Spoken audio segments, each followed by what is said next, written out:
Hey everybody, it's Steve Reed. I'm a tutor here at Alvernia. I'm also an adjunct professor at multiple locations. And what I want to do is take this APA overview, specifically the seventh edition, give a little summation of it. Now, the actual PowerPoint was made by folks here at Alvernia, so I'm just sort of narrating it, trying to point out some of the specifics of APA and also some of those changes made to the seventh edition. So one of the things I see as a writing professor, no matter if it's at the 101 level or a little bit higher, is there's a lot of questions about APA. One of the suggestions I have, especially for students sort of starting off the process, is think of it almost like in terms of like a sport.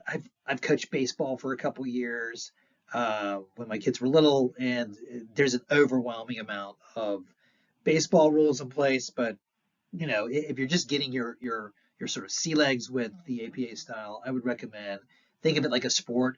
If you sit down with a new student of a sport and you overwhelm them with the amount of rules, they may not have the ability to sort of or the desire to play.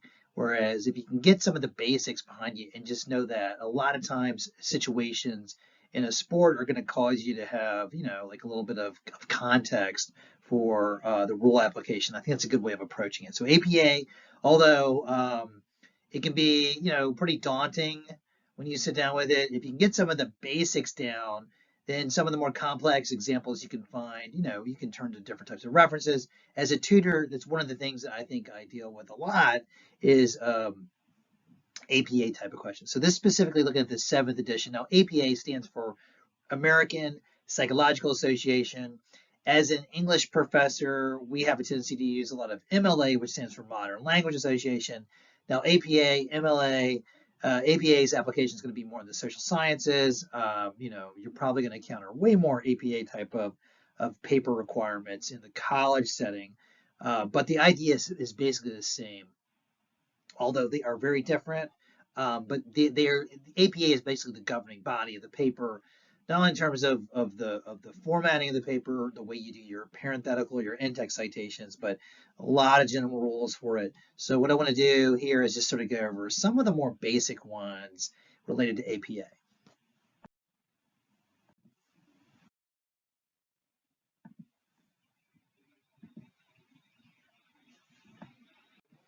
Okay, good. So here's an overview or a PowerPoint slide on formatting headings. Now, I just want to touch on this briefly. I feel like it's going to be one of those things that as you develop some papers that are a little bit longer, and for students in that sort of master's levels or senior writing thesis, and obviously going to the PhD, you would have headings, but you want to think about them in terms of like almost like an outline. There's some rules for it. Take a look at those. APA has specific rules that have changed over time for headings, but really think of it as an outline format for it. And you can see here on the right, there's going to be some rules in place for putting them in bold, for putting them flush to the margin center. You want to keep up with the indentations. And what I want to do is I want to make another one that digs into this a little bit further. I think I want to put some examples in here, but just for the time being, I want to put this one here that just summarizes the headings format for an APA paper. Okay, and the next one is going to be one that, no matter what level you're running at, APA 7th edition has a requirements for a title page. Now, you're going to see that maybe for like a 101 class, there's going to be a little bit of a different, rules for this in place, or I guess you say expectations, but all APA papers require a, like a title page. And you can see here, and there's an example below this. So you want to have a title for the paper bolded. You want to have the names of the writers, the affiliation, the course, the name of the class, the instructor's name. You definitely want to put if the instructor has credentials, PhD, that sort of thing. You want to put that in there, and then you want to put the assignment due date as the last, item in the list here. Okay, and remember the papers are for due publication have a shorter title. You don't want to make the titles too long, and once again, that can depend on the sort of the assignment. And you can see here, this breaks down, a pretty standard setup for it. You want to make sure you also have the page number at the top. That's one of the things APA has changed with seventh edition. Page number, you can see there, the nurturing the nurses, reducing compassion fatigue through resilience training. That is going to be the title of the paper in bold. There's going to be a fair amount of space below it. Then you have the name, the writer's name, the department, the course number, the doctor's name, and you can see here the due date. And remember the due date, which is a little bit different than MLA. It's not going to be in what they call the British style. It's going to be the month, the date, comma, and then the actual year. Okay, and then that sort of breaks down the running header and some different options for you. So once again, it's just sort of showing you the way this is set up in terms of the professional paper. Okay, good. Now a big area that I see as a tutor that can be a little bit daunting from the tutoring standpoint is paraphrasing. And a lot of times students are gonna feel that paraphrasing is basically just taking the words and putting it, almost translating the words. But the paraphrasing process can be a little bit daunting in terms of how you go about doing that. There's software like Turnitin, which is going to be pretty aggressive about trying to find examples of plagiarism that are going to occur. A lot of times when people don't paraphrase correctly, they can end up creating levels of plagiarism. So just keep in mind, paraphrasing is something that you're going to have to note where the information came from. Now, a lot of times students assume because they paraphrase something that they may have then, they don't need to cite it. That's not the case. And as we sort of work these examples here, if you quote, if you paraphrase, there's some options for the citation. And I would say stylistically, you want to try to mix these up in a paper to make them, like have some different options for you. So you have something called the narrative citation, which we'll look at. And there's something also called the signal phrase, which I've used for years, but it's basically giving more information about the writer's name, but also explaining what their credentials are and how they are a good source for the paper. If you had a paper on relationships and you had a psychologist that had studied that for 20 years and they were PhD and they'd studied it for X amount of years, you would definitely want to put that in there. And then the other type of citation, which is typically found at the end of the sentence, is called the parenthetical citation. So if you quote or you summarize or you paraphrase, you want to have two basic methods, and I would say the majority of students try to mix these up. Okay, so the next slide shows the elements of the citation. Now, from a APA standpoint, we want to keep in mind that that signal phrase, and this one is the name of the writer, Palladino and Wade, so they're going to be the two writers, and this is going to ultimately lead you back to the works cited page. And the actual year it was written, 2010, which, oh my gosh, seems like a short time ago, but it's not now. And then concluded is going to be a way of just introducing the quoted material, and you do want to have a little bit of variety to that. So stylistically, we don't want to just say, according to, and then put the information in there. We want to mix this up a little bit. And then there's the actual quote. And you will notice that the period goes after the parenthetical citation with the page number, and then 147. So that's going to be an example of a narrative citation in APA.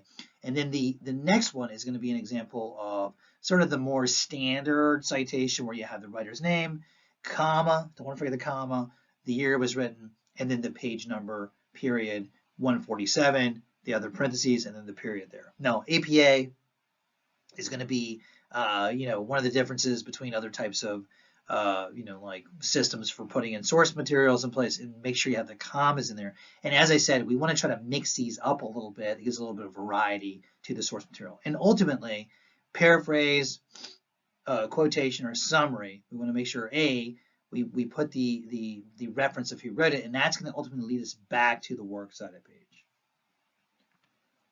Okay, and there it is. Yeah, author's name, your publication, quotation, page or paragraph number, and that's going to be, if you don't have an actual, like page number, use the paragraph number there as well.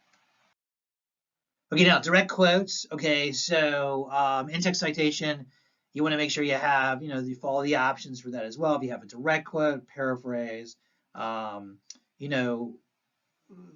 the et al. Is going to be a very common type of situation you're going to run into when you have various writers in place. So APA has some rules there where you would put the term et al. To sort of like explain that there's going to be multiple writers. Now, et al. Is not something you want to use in the works cited because you have to actually list all the names of the writers, but in the in-text citation, the parenthetical citation, the narrative citation, you can use et al. As a way of just quantifying the amount of people, and that's going to refer it back to the works cited page.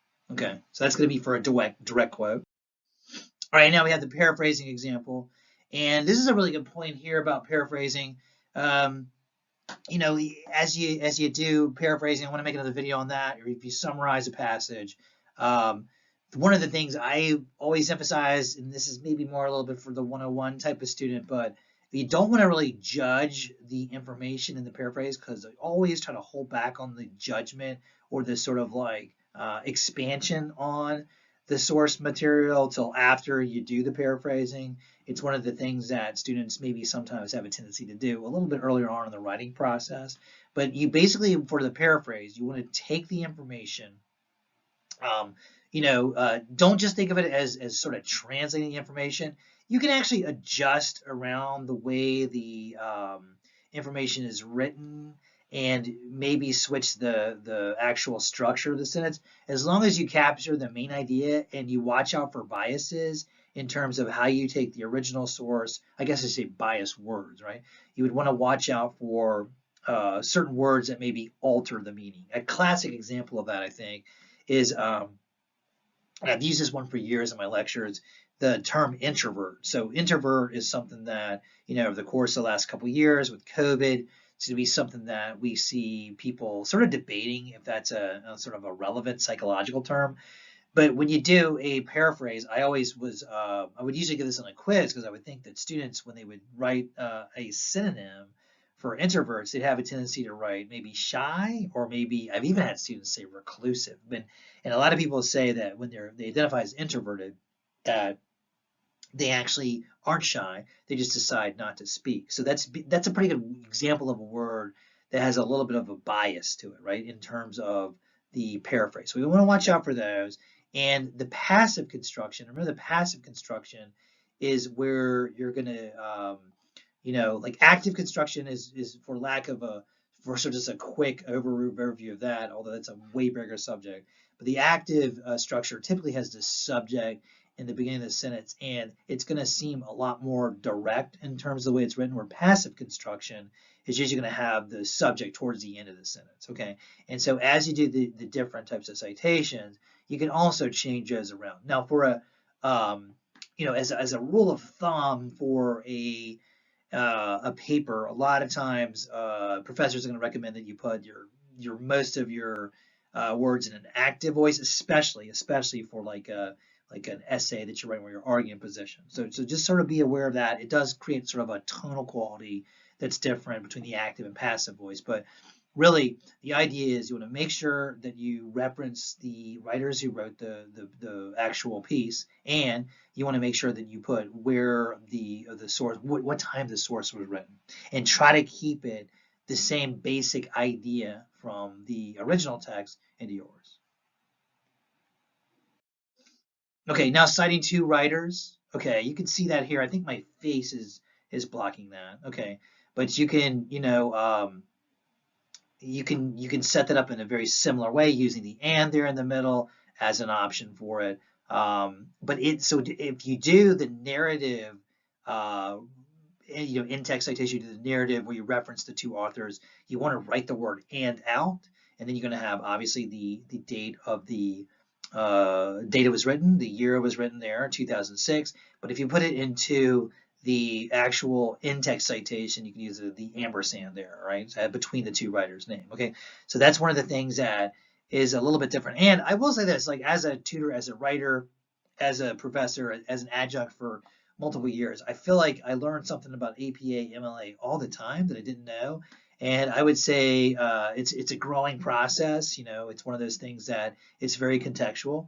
But another thing you want to make a note of with the paraphrasing, when you paraphrase something, the page number is not required. You can see that here. So they're paraphrasing two different writers. Okay, and three different writers, you could use, that's where you have the et al. Okay, and even the first time you want to use et al. And we talked about this as well, and ultimately the et al is going to be used to, like let the reader know that there's multiple writers there. Now, in the example here, you see the actual paraphrase of an et al source in the, as it was written in the paper. So that's the example with Ball et al. And then the year 2003. And then at the bottom, you'll see the reference entry. So sometimes students have a tendency to use et al in their works cited page or reference entry. We don't want to do that. We want to put all the writers there and follow the procedures for that. But in the actual text, with the 7th edition, this is one of the changes that they've made. You can use the et al there in the actual text of the paper. Yeah, and now, so this is a little bit about the signal phrases, which is going to be something that, no matter what level of writing, when you're going to be required to have source material, you're going to put in signal phrases. It's going to show that you're explaining the material to the reader. So you're taking the original source material, primary, secondary sources, and you're putting it into your paper. So you want to have a variety in terms of your source material. And from a more like overall writing perspective, I would say the more variety you can have in terms of signal phrases, in terms of sources that agree or disagree or slightly agree, the more complexities that you have in terms of the writing process or in terms of a paper and how you sort of explain that in the source material, it's going to increase the grade for the paper, right? So there's a book that's called They Say, I Say that I know we used for years in multiple schools, and they really emphasize that, trying to have more nuanced relationships to the source material, explaining them, analyzing them, keeping certain percentages in place in terms of your analysis versus source material. And the more variety you can give with your source material, they can communicate like neutrality, that you're arguing for something, that's something sort of tentative, that you're unsure. So this is definitely something that as you progress as writers, you want to become more and more conscious of. It's one of those things that is going to help to increase your paper. It's going to help to increase the way you're sort of dealing with information. Okay, and here's a section on different types of verbs.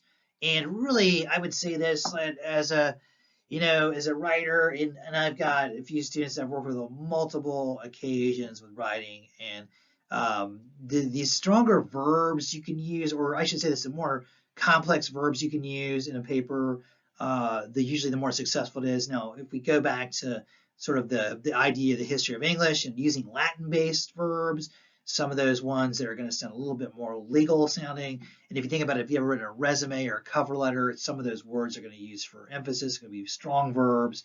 I would say in academic writing, we're going to watch out for the adverbs in an academic writing. Prepositional phrases can be a little dangerous as well. But the signal phrase are going to also communicate something with verb usage that can give a little bit of nuance to it. So this chart here breaks down some for a weaker position, neutral position, or an evolving or a stronger position. So you want to be, I wouldn't say you have to memorize these per se, but I would just keep this in the back of your head as you go, especially as you move into some of those bigger papers.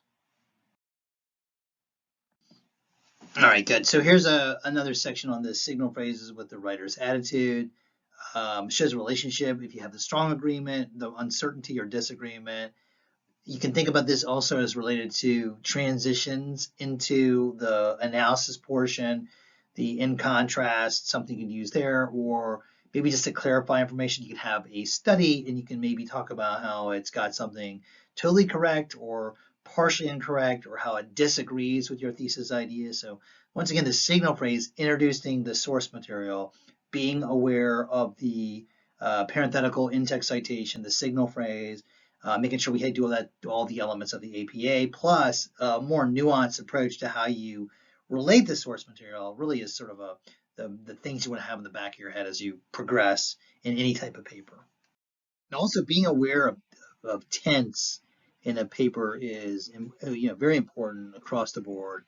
And as you present source material, it's nothing to be cognitive of. Now, students a lot of time will want to check out the tense shifts in a paper, and they almost forget that there is some, really things to be aware of about when you present information. And what the PowerPoint shows is that as you present either a quote, paraphrase, or summary, you want to be aware of the potential for mistakes in tense. Okay, so if you have something that's common knowledge that's pretty well known, you want to put that in the present simple tense, and you can see the example there in the textbook. Information literacy, Mosler, and want to make sure you put the name or the year that was published. Advises, so that's going to be in the present simple tense, and then when making a generalization based on multiple studies, make sure you have that in the present perfect tense. So recently, climate change experts have argued. Okay, so we're changing that around using the helper verb have in there to make the adjustments. And then when discussing the findings of a single study, the past simple tense is preferred. In their analysis, Doretta et al., remember that's going to be for multiple writers, over 3 writers, the year concluded. So that's going to be in the past simple tense. So just another thing to be aware of as you take information from the quote, summary, paraphrase, and some of the things that just have in the back of your minds. We don't want to make mistakes in terms of tense shifts. All right, great. So another common, well, I should say a little less common over the course of teaching, but teaching, tutoring for a couple years, I ran into students that have been very diligent students that have looked for source material from a wide variety of source materials. Had a student once that paid a fair amount of money. This is back probably like 2012 to find a original source, and really went through the process of trying to track down source material. Now we have things like interlibrary loan, we have things that the library can help us out with retrieving source material, but as a general rule, I would say it's best to have the original sources. However, there are going to be times, especially in like a one-on-one class, where you're going to have to reference a source inside of a source, if that makes sense. So an indirect or a secondary source. So generally writers should endeavor to read and cite primary sources, the original sources, rather than secondary sources. But sometimes that original source may be hard to find, historical out of print. A lot of times this happens when students are trying to give a historical context for maybe something, and they try to find original source material on it. So when you do that, you can see here, Super, as cited in Green 2017, noted that. So it's just referencing that there is a source within a source. So as another rule of thumb, I feel like I'm using rule of thumb a lot in this presentation, try to find the original source. But if you can't, you find it sort of embedded in the other source material, just so there's a rule for that. All right, great. So another slide on citing secondary sources. A thing to note as well, and this has happened, I would say, every semester for me teaching at multiple schools. It's going to be something where students are going to struggle with that secondary sources and where to cite them. And what you'll notice on the slide, it says on the reference page, only cite the secondary source that you read. So you don't want to get that into a too complicated situation where you have to track down the primary versus the secondary sources. So this is more for the idea that in the reference page, you're going to want to sort the secondary source that you read. So in the in-text citation, you can see here, after examining progressive muscle relaxation as an intervention for stress or anxiety, Joseph Wapp, 1960, year was written, as cited in Pearson et al. Remember that et al. Is there. It's going to have the comma there. 2011 theorized that relaxation was a promising treatment. And so they're referencing where it was cited. Then in the actual reference page, you would want to put the original, the secondary source there.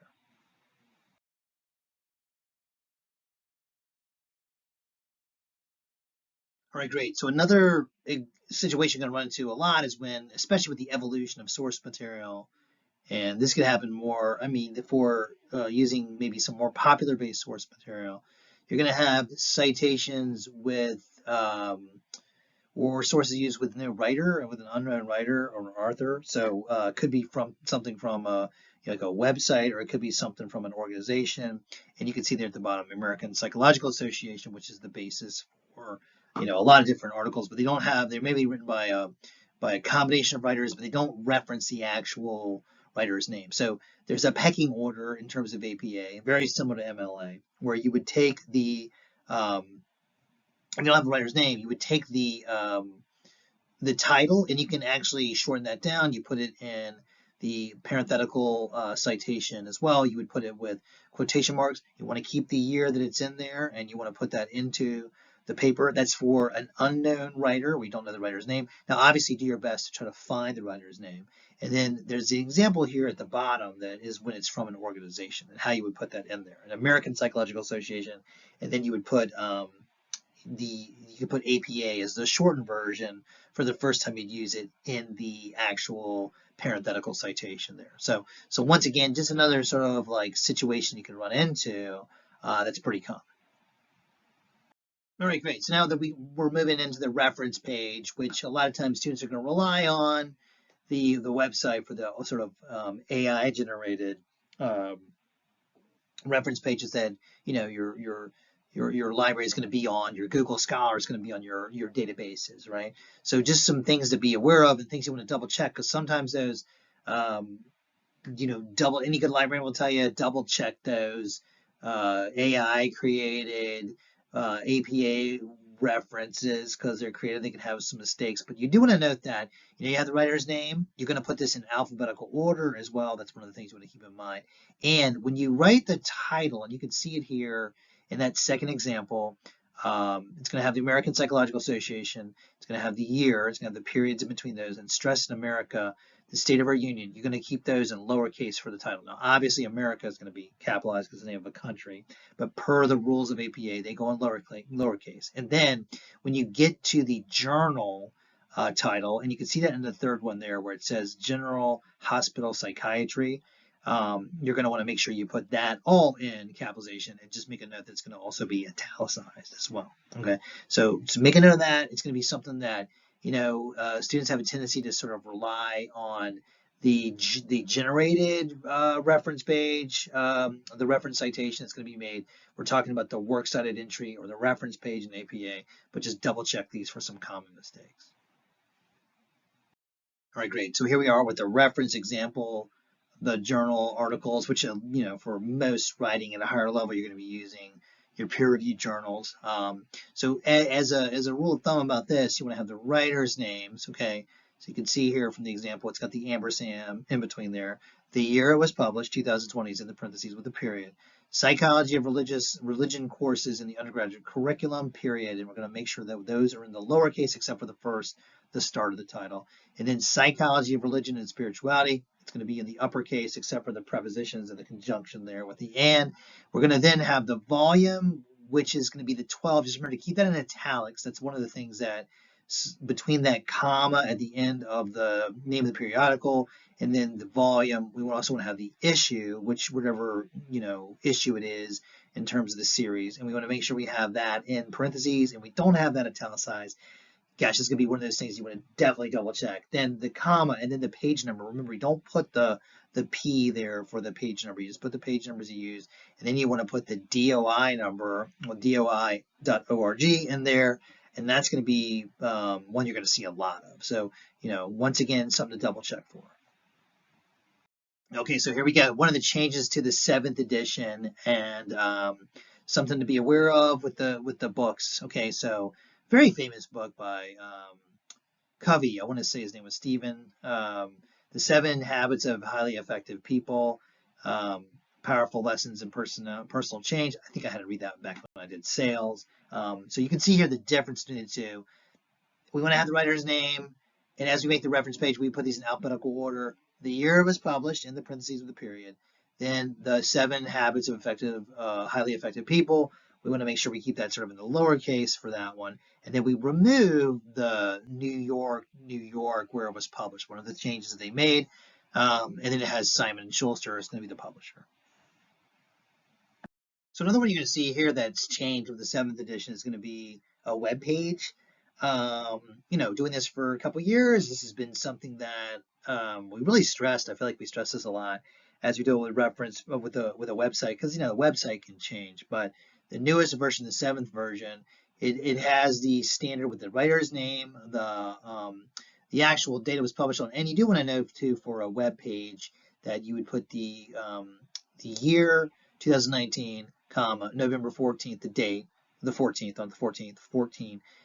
Parentheses and then the period there, and then you keep the title lowercase, but you don't have to put the retrieve from in there. You can remove that. So that's going to be something that they got a little bit shorter. And if you have the news source, this one's BBC, British Broadcast Company, you want to make sure you put that in there before the actual URL. Okay, so keep that in mind. One of those little changes you want to be aware of.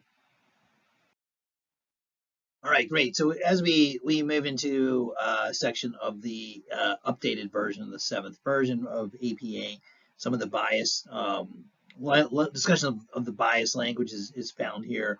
Um, this is going to be something that you'll be aware of as you go through and you write your papers. You obviously don't want to create any types of bias in the writing, something to be aware of.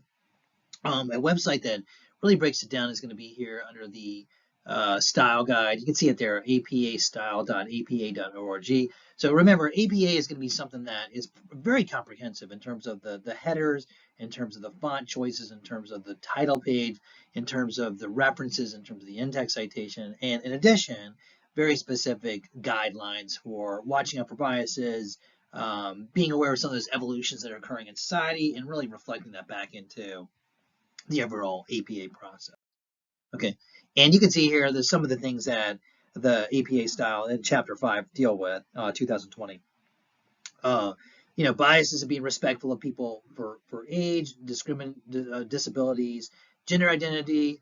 When describing research participants, which is, a lot of students in the psychology or the social sciences we should be aware of, as we all should be, right? Racial, ethnic identities, sexual orientation, socioeconomic status, and then intersectionality. Okay, so want to look at a few of these. Okay, now age, in terms of age, there's going to be biases that are going to occur with racial groups, LGBT, and some of these have been in place that we can hear people still using in everyday language. We want to be aware of. There's certain terms that we, are going to be very disparaging in terms of people using them, and we definitely don't want to have these in a paper when we're trying to be respectful of somebody in general. So, I'm going to go through and look at some of these. Okay, so age, trying to be aware of some of the stigmas that goes along with aging. Me myself, I'm getting a little bit older, right? So it's going to be something that like you become a little bit aware of. Obviously, I would think calling somebody senile would be something that's going to have heavy connotations to it that we wouldn't want to use. So as you go through and you say Medicare recipients or Social Security beneficiaries, we want to say we would prefer people who receive Social Security or Medicaid benefits. It's just another way of describing that. Okay, so in addition, you want to try to give specifics of the age range, and I would also think this applies to different types of participants, different types of studies. The more specific you can get, it sort of stays away from like stereotypical type of language. Okay, disabilities. Being aware of this. My sister is currently taking ASL, and this is a big discussion about ASL and in terms of how they identify certain individuals in that.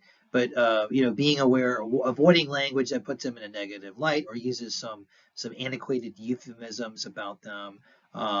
Trying to describe somebody, with a intellectual or physical disability, or people with substance abuse disorders, trying to be really aware of that as you go through and you write your papers. So, there's been a lot of advocacy for certain groups in the spectrum of disability, and the APA reflects that.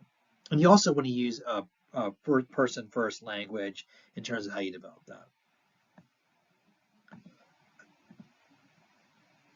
So one of the bigger changes as well, reflective of society in the academic world, is using the singular they in terms of gender pronouns, trying to watch out for binary pronouns. And this is a big discussion in terms of like the evolution of language. And you can see the examples that they have here for avoiding, like some terms that a lot of people consider to be antiquated or really reinforcing some negative types of positions as well. So the preferred pronouns, but the biggest one I would say is at the top there, not the biggest one of the more major ones that's reflected in society would be using, instead of the binary pronouns of he or she, you could use they as the singular pronoun.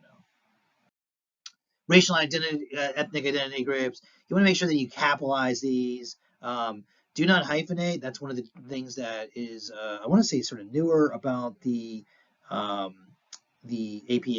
It's one of the changes that they've made.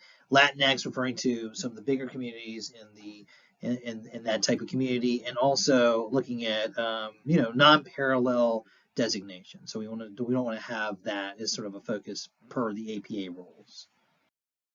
And there's some web sources for APA style, APA checklist.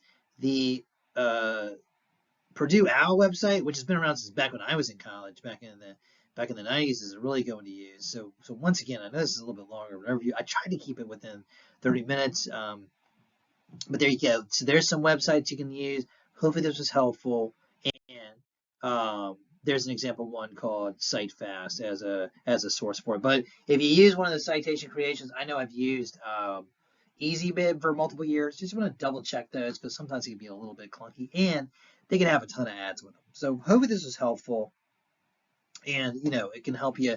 Like I said in the beginning, think of APA, MLA, those types of things as playing a sport. You want to go ahead and play the sport and then see how the the rules manifest as you play along. There's going to be situations you're going to run into where you're not sure. That's what the tutors are here. That's what we're here to do. And a lot of times I find that I have to double check some stuff. And I go in between APA and MLA. It's one of the things I've done before in the past. But really, if you can have some of the more common scenarios you're going to run into, and I think that PowerPoint does a really good job of explaining the changes, not only in the formatting, but in the citation, the in-text citation, some of the evolutions in terms of APA. I think this can be super helpful. So hopefully that helped out, and that is it.